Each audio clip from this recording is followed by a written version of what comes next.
What up, everybody? This is the Ultimate Patriots Dr. Football podcast, Around the League edition. I am your host, Dr. Dennis Tian, recording remote tonight. Joining me, as always, the CEO of Hedge Better, the man, the myth, the legend himself, Justin Fine. Justin, what is going on, my man? How are you, brother? I am hanging in there. Thursday night, we got a little Thursday night football coming up ahead of us. Just trying to get through the week, get to the holidays. Absolutely. And it'll be nice to talk a little bit about some of the football happening, not in Foxborough, or perhaps in some of the other places in the league where things might be a little more functional. Yeah, exactly. People who got meaningful games left in their schedule. Let's put it that way. Meaningful games where they're not just worrying about draft position. Exactly. All right, well, let's actually get right to it. There's a lot of great stuff going on around the league. We got a great roster of topics. I want to begin with what was really the game of the century last week, right? This week's game of the century, and that was the Detroit Lions and the Buffalo Bills. Justin, I walk away from that game saying right now that I think the Buffalo Bills should be the favorite to win the Super Bowl this year. I think Josh Allen is the best player in the NFL. I think he is a man on a mission. And when you look at all sports, who wins titles? It's the best of the best that generally wins titles. Kobe Bryant, Michael Jordan, LeBron James, Patrick Mahomes, Tom Brady. Right now, Josh Allen is playing at that high of a level. And he deserves to win a Super Bowl. He should win a Super Bowl. And I think the Buffalo Bills are the favorite to win the Super Bowl this year. Your thoughts? You know me. You know what I'm going to say. It's funny because I agree with everything you're saying. I think the Bills just they feel like a team of destiny this year. And I'll probably wind up eating crow on it. I said that, I thought their Super Bowl window was over. I just thought, so many crushing defeats to end the season, just back to back years. It just seemed like so much for that franchise to absorb. They lost a couple guys. I said they're done. And you're totally right. Josh Allen does look like the best player in football. He looks like the best team in the league. The Bills look like, I think, the best team in football. I'm still not budging. They're going to have to show it to me in the playoffs for me to fully come around. But with that being said, it's undeniable, the eye test when you look at these guys to say that they have to be the favorites to win the Super Bowl. You look at some of the other teams, right? They just beat the Lions. The Lions are banged up. The injuries are starting to stack up in Detroit. We know how volatile Philadelphia is. Chiefs, super down year for them. They're not looking their best. Baltimore always shaky in the playoffs. Bengals aren't even going to be in the playoffs. You look at it and you really say that everything is shaping up for this to be the year that the Bills break through and make history.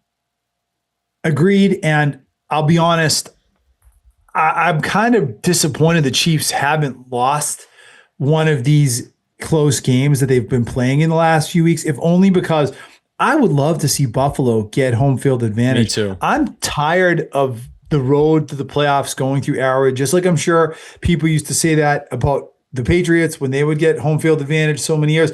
I want to see Kansas City have to go to Buffalo. I want to see Baltimore have to go to Buffalo. I want to see the AFC playoffs in Rich Stadium, in January, snow, cold, ice. I think that would be a great setting, a new setting. So I'm rooting for Buffalo to get home field advantage still. I am too.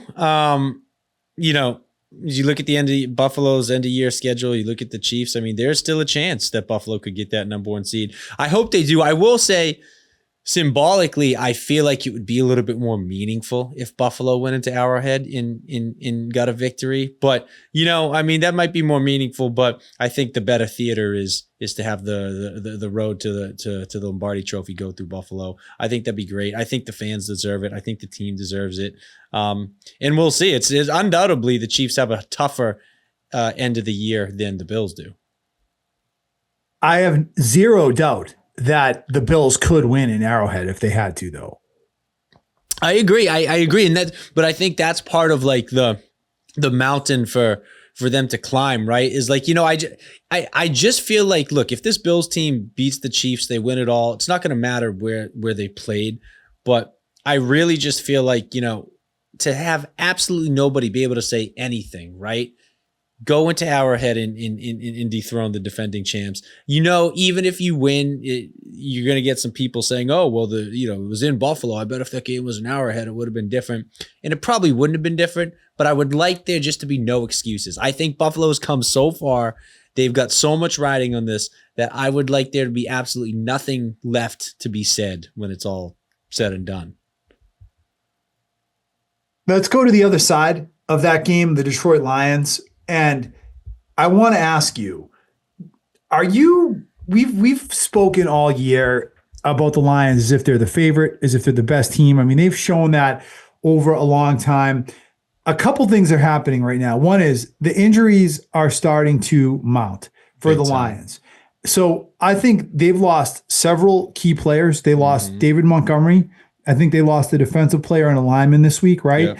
And then they already lost Aiden Hutchinson, who, by the way, says he's going to come back if the Lions make the Super Bowl. Are you starting to get concerned that the Lions might have just lost a little bit too much in the injury department to really be the favorite in the NFC? Totally. I think the injuries are starting to stack up, and I really fear that this team has maybe peaked already. You see that across pro sports, right? So the team that looks the best at the beginning of the year, middle of the year, it's not necessarily the team that's playing the best at the end of the year that goes on to we see that every year. We see that every year. And I really, it's tough to be the best team in the league from start to finish. And Detroit I think Detroit has kind of held that position fairly firmly for, the first, however, 13, 14 weeks of the season. But I think it's pretty clear now that I think they're trending in the wrong direction. I think that loss exposed them a little bit. I think the injuries are going to play a factor. And look, I feel a lot less confident saying that Detroit is still the best team in football. In fact, I don't think they are. I think it's super critical that the Lions get the bye week for a couple of reasons. Yes. One, and they're tied with the Eagles right now at the top of the NFC at 12-2. They win on tiebreaker. Number one is I just don't love the idea of a dome team having to play outside. Yeah. And if they were to have to go to Philadelphia on grass, it will be cold in Philadelphia in January. I don't love that matchup for the Detroit Lions in that situation. The second reason is, as much as it sucks they lost David Montgomery, I don't think that loss is a huge blow to them because they have Jahmyr Gibbs. But there's a caveat to that, and that is you can't overwork Jahmyr Gibbs. And you're going to need that week of rest for Gibbs, because if you overwork Gibbs, then he'll be the next one that gets hurt. Yeah, I totally agree. I think it's going to be super important for them. For those reasons you mentioned, right? The dome, the injuries, the workload on some of these guys. I worry, I also think too that this Lions team, I mean, look, I think they have a target on their backs. I think they've been the top dog all year, and I think teams are going to give them their best game. I could easily see some hungry wild card team going into Detroit in the first round of the playoffs potentially, and giving them hell, right? So I think it's super important for Detroit.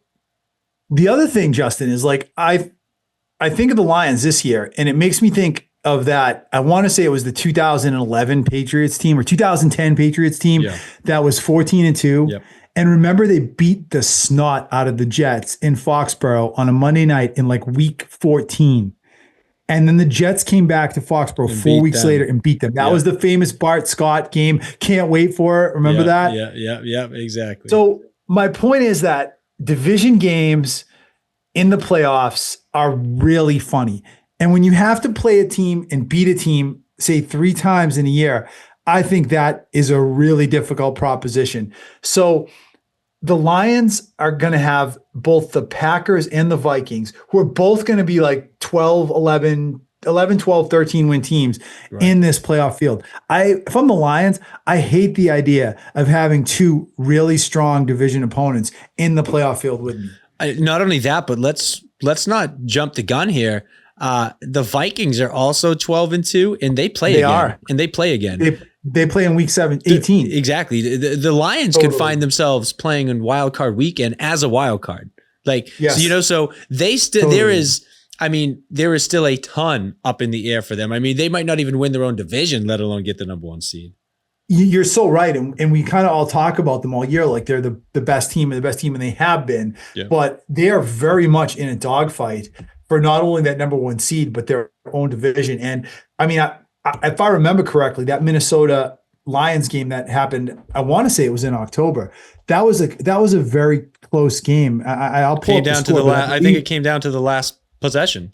I think it did come down to the last possession. So I feel like that game could certainly go either way. And you're right. The Lions could find themselves playing in Tampa Bay or LA or something in week 1 of the wild card. And wouldn't that be something? Exactly.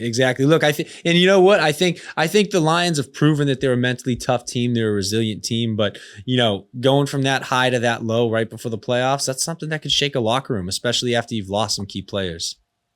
I agree 1,000%. I mean, you said it, but the Lions might be the classic example of that team that peaked too soon. Yeah, I'm still rooting for them, and I'm not totally gonna declare that yet, but I definitely have my antennas up on that.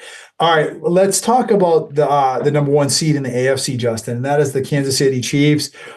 I don't know if you heard the news today, but Patrick Mahomes is expected to play against the Texans on Saturday, and I think that's a terrible decision, frankly, by the Chiefs.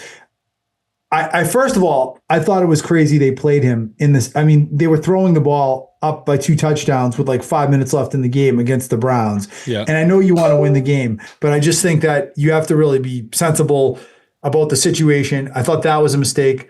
Mahomes got hurt. He looked really hurt. I know that he's Patrick Mahomes. I feel like his game is somewhat based on mobility. And I worry what a high ankle sprain is going to do to him, where he has been really the only thing on that offense that has really kept them afloat.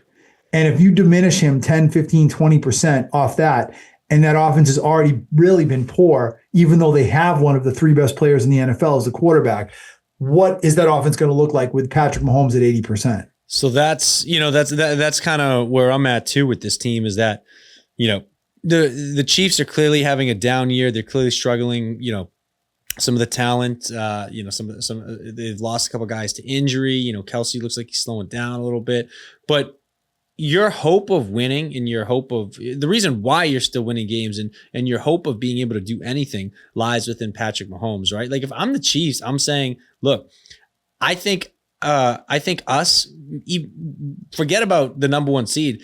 I think the Chiefs are better off playing on wild card weekend as a wild card with a 100% healthy Patrick Mahomes than they are, winning their division or even getting the bye and going into that first game with a Patrick Mahomes at 50, 60% health. Like I think a healthy Mahomes is the most important thing for this Chiefs team. I don't think winning the division, I don't think the bye, I don't think any of that matters. He's their only lifeline towards potentially a 3-peat. I say you get him as healthy as you can.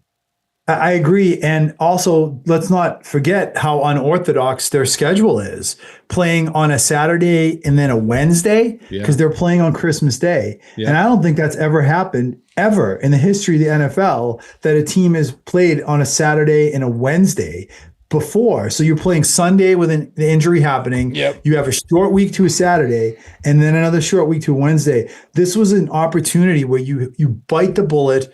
You rest Mahomes those 2 games. You come back with him in week 18, knowing that you just need to win and you clinch that number 1 seed even still. How much of it, if anything, and I would hate to think that this is affecting, pro sports and these athletes at the highest level, but like how much of this do you think is coming down to the fact that this is Netflix's first ever football game and it's a primetime Christmas game, and there's probably a ton of external pressure for Mahomes to play? I hope none, but you don't know in today's world. You really don't know what kind of pressure they're getting. But I don't think you can understate the significance of this Mahomes injury, because I feel like all season long the Chiefs have, like, with smoke mirrors, smoke and mirrors, holding it together with Scotch tape and bubble gum. Okay, the number one seed, Yeah. and yes, they're 13-1, but it's like by the most razor thin margin you've ever seen in the history of watching football that I can remember. Right. I don't remember a team being like this close to being like from a 1-loss team to like a 6-loss team, right? Yeah. And now you take their best player and you give him an injury like this at the worst possible time. I think this is significant. I like the Texans this week, and my guess is the Chiefs will lose 1, if not 2 games out of these final 3. I agree, and I think that goes back to what we were saying. I think if Buffalo holds strong, I think they're in a good spot to wind up with that number 1 overall seed. It's funny with the Chiefs. I saw there's 4 teams in the NFL this year that haven't scored over 30 points. You got the Patriots, the Giants, the Panthers, and the Chiefs. Right? Unbelievable. It's a statistical anomaly. Honestly, like when you look at like what they're doing and how they've been able to do it, the way they've won some of these games, the way everything just is breaking their way. But it's great defense and it's miracle plays from Mahomes. And now that second piece of that is very much in question. Right. Exactly. I mean, look, that Chiefs team is gritty. They're experienced. They've been in uncomfortable games. They've been in dogfights before. They know how to come on top and win games and make big plays when you need to. But you can't diminish the fact that Mahomes is the anchor of all of that. And without him, I worry about that team's ability to close out the season strong. Yeah, it's really going to be, I think. I mean, and let's face it, the schedule makers did them no favors because their last 3 games are actually really, all 3 of them are losable games. They got Steelers, Texans, Steelers, and Chargers, right? Or Texans, Steelers, and Broncos. Yeah. Well, all 3 of those will be playoff teams most likely. Yep. So they really weren't done any favors at all. No. So yeah, I would be shocked if the Chiefs ran the table the next couple of weeks. I really would be. I know it's really a shame that Buffalo, I mean, that they didn't win another game or that Kansas City at some point didn't lose another game, because I just feel like, I would feel so much more better about Buffalo getting that number 1 seed if they were just 1 game back instead of 2. Yeah, I agree. I mean, well, look, so if you're Buffalo, you need Kansas City to go 1-2 over the next 3. 1-2. Yeah. Yep. 1-2. I mean, that's not 2 out of 3. It's not crazy. Not crazy at all. Well, with Mahomes injured, it's not crazy. No. If Mahomes was healthy, I think it'd be tough to see. But yeah, let's go down to the other side of the league and let's talk about the New York Jets. Justin, they're 4-10. Aaron Rodgers had his best game as a Jet on Sunday against, granted, a lousy Jacksonville team, but there were shreds or echoes of the Rodgers of old.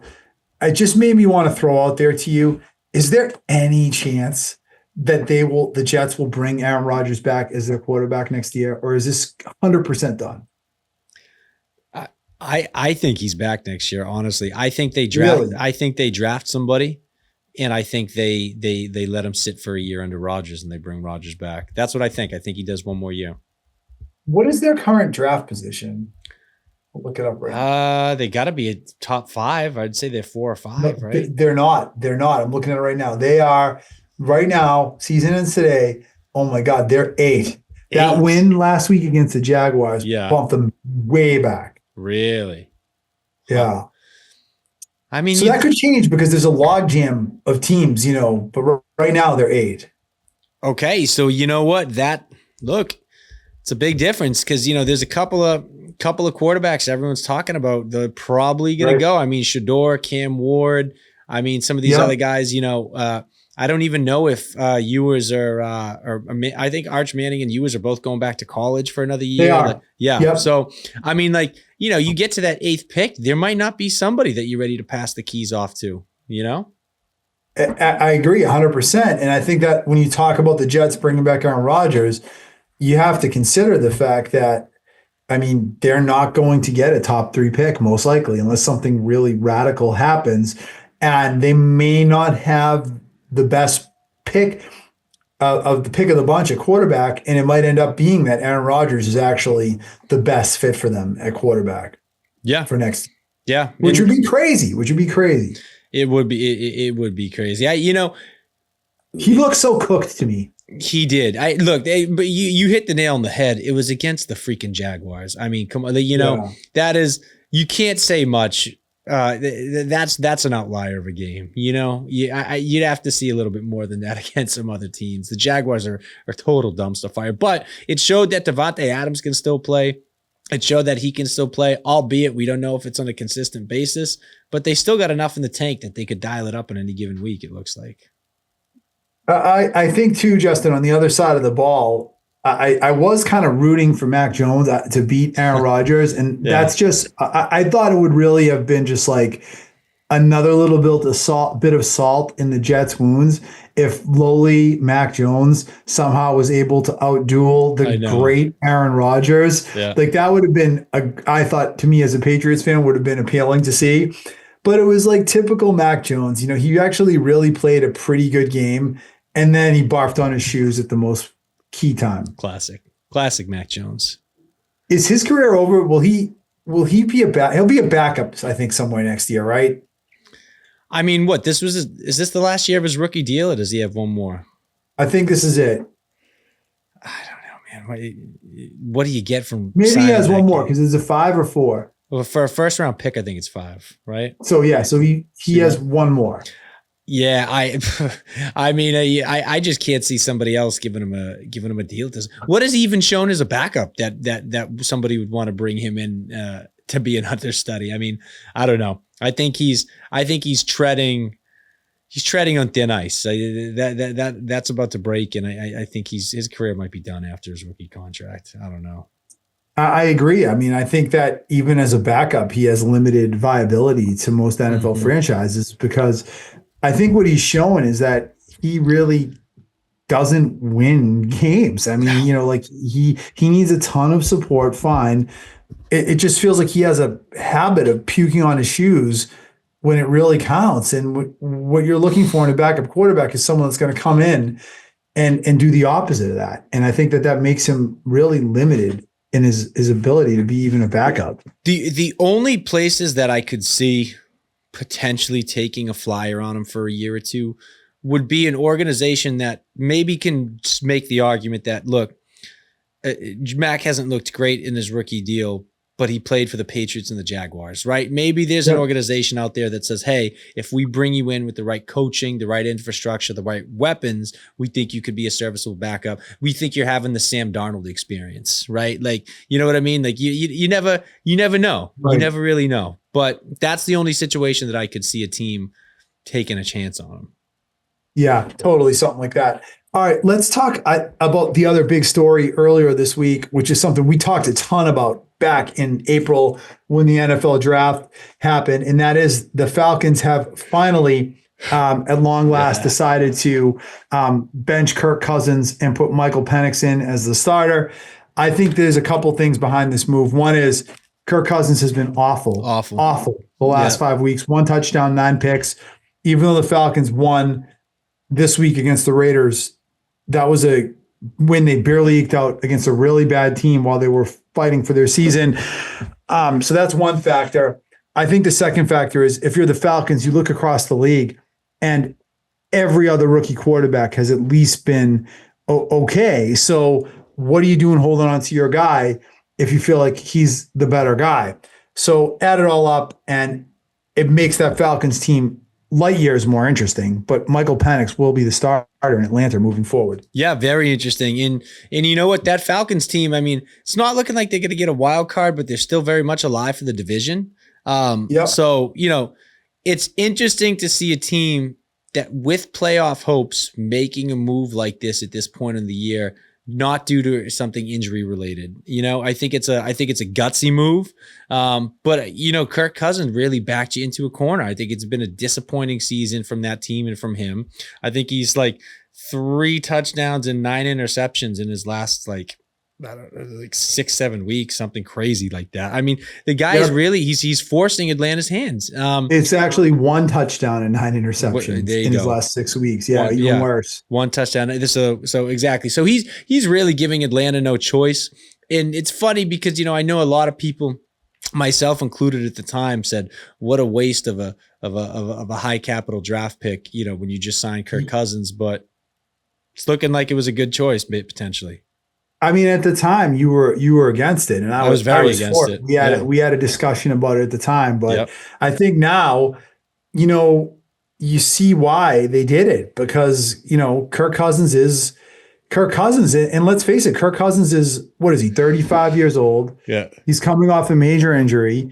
He was never a physical specimen to begin with. Nope. So he's probably now very much on the decline of his career. Who knows if he's ever going to be even back at what he was 3 years ago again, let alone better than that, which is what you need to win, because he never won.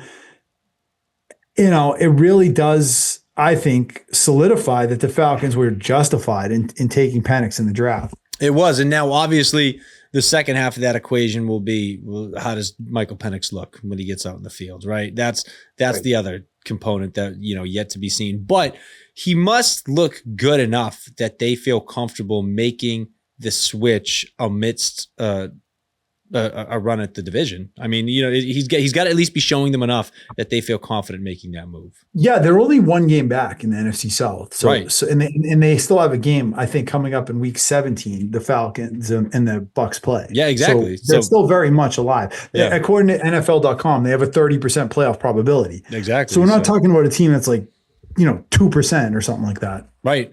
I think the bigger storyline that'll be interesting is to see. I mean, that Cousins contract was what, a 4-year deal? So yeah, how did they get out of it? It was a 4-year deal, but it was really a 2-year deal. It's like one of those things. Right. Well, it just seems to be adding to the growing, or the repeated theme of bringing in quarterbacks, these big name quarterbacks on big money contracts, and just totally getting burnt. Like, we're seeing it increasingly so across the league. I mean, this is now, the fourth or fifth guy in the last couple of years that's falling into the same kind of trap in playbook. I mean, very, very interesting to see how they get out of it. Very interesting to see how it plays out moving forward.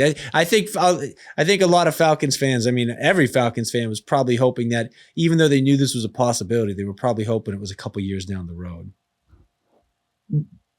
I think the way Cousins played the last few weeks, they were probably hoping to accelerate that a little, but I get your point. Like, coming into this year. Yeah. Right. Coming into this year, they were hoping Cousins would be the guy for the next couple of years, and you could bring Penix in on better terms. Right. Exactly. All right. A couple more quick ones for you, Justin. I want to talk about the Miami Dolphins a little bit, who had another big loss against the Texans this weekend. And if you look at Mike McDaniel's record against winning teams, awful. It's something horrendous, like 1-14 or something, since he's been the head coach in Miami. Worse than that, I think. Is it? I think it's bad though. Yeah, it's pretty bad. What is it? Do you know? Off the top of my head, no. I'd have to double check, but yeah, I'll do a quick it's Google search while you're awful, talking. Though, right? It's like 1-4, 2-18 or something. My question is this: is there any chance that he is out in Miami as a head coach this year? Do they move on from Mike McDaniels? I know he is flashy. I know that he is innovative, but it doesn't feel like they win games when it counts. They're a soft team. They're a team that doesn't win in the postseason. Yep. They don't win on the road, and they don't win against good teams. So I wonder if, when you add it all up, he might actually be out this January. Every year there's that one surprise coach that gets fired that nobody saw coming. Is there any chance Mike McDaniels is that guy this year? I guess there's a chance. I think by the same token that you got that built-in excuse that Tua's health has been iffy over the last couple of years. And when he's played, they've been pretty good. And when he hasn't played, they've struggled. But still, that Mike McDaniel stat still tracks even with Tua in the lineup. Yep, it does. But yeah, that's a tough one. I feel like he's gonna get another year. But it wouldn't shock me if he got fired, and I could totally see it. That Dolphins team, it's tricky because, you look at a lot of teams that struggle, or a lot of teams that probably won't make the playoffs this year. And it's pretty easy to point to like what the issue is. They stumped me, man. They stumped me because I know they had a couple injuries defensively, but that's not a bad roster. They have talent. They have weapons. They have a supposed, at least a borderline franchise quarterback, not a bad defense. Like they play in an attractive market. Like I can't put my finger on what's wrong with that team, but there is. And maybe it's Mike McDaniel. I think first of all, I think it's tough to play in Miami because a lot of distractions. Anytime the distractions, yes, for sure. And then anytime you go up north, I'm sorry, you're at a huge disadvantage. And just the intrinsic nature of the way the schedule is set up, the playoffs happen usually in the cold. Like, you have to be able to win in the cold at some point to get through the postseason, unless you're lucky enough to get the number one seed. There's only one bye week now. And it's like the Dolphins have such a huge disadvantage because they cannot win in the cold because it's like, they're just totally not acclimated to it. So I think that is something that just makes it a tough place to win in the postseason.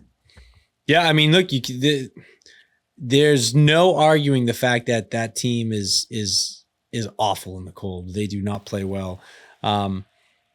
They had a chance to try to squash that narrative earlier in the year against Green Bay over Thanksgiving, and they just got destroyed. So yeah, I think you're right. I do think that plays a different, a factor in it. Obviously, you don't expect NFL guys to say that. And, before they got to Miami, you expect a lot of these guys played in cold weather markets or grew up playing in cold weather. You never really know, but I do think it makes a difference. And again, I think there's a ton of distractions too. I think when you live in a place like Miami, there's a lot of stuff outside of football that, a young, wealthy person in their 20s or 30s could get distracted by. I think it's got to be a tough place to play, all around. I agree with that. So let me ask you, is it a good idea to have a coach that is like Mike McDaniel, who's kind of like a young, flaky, laid back guy, doesn't really have control of the team or the locker room, kind of lets guys do their own thing? Is that a good fit to have a coach like that in a market like Miami? And then we wonder why the team is always distracted and doesn't come up when it really counts, come up big when it really counts. Yeah, I agree.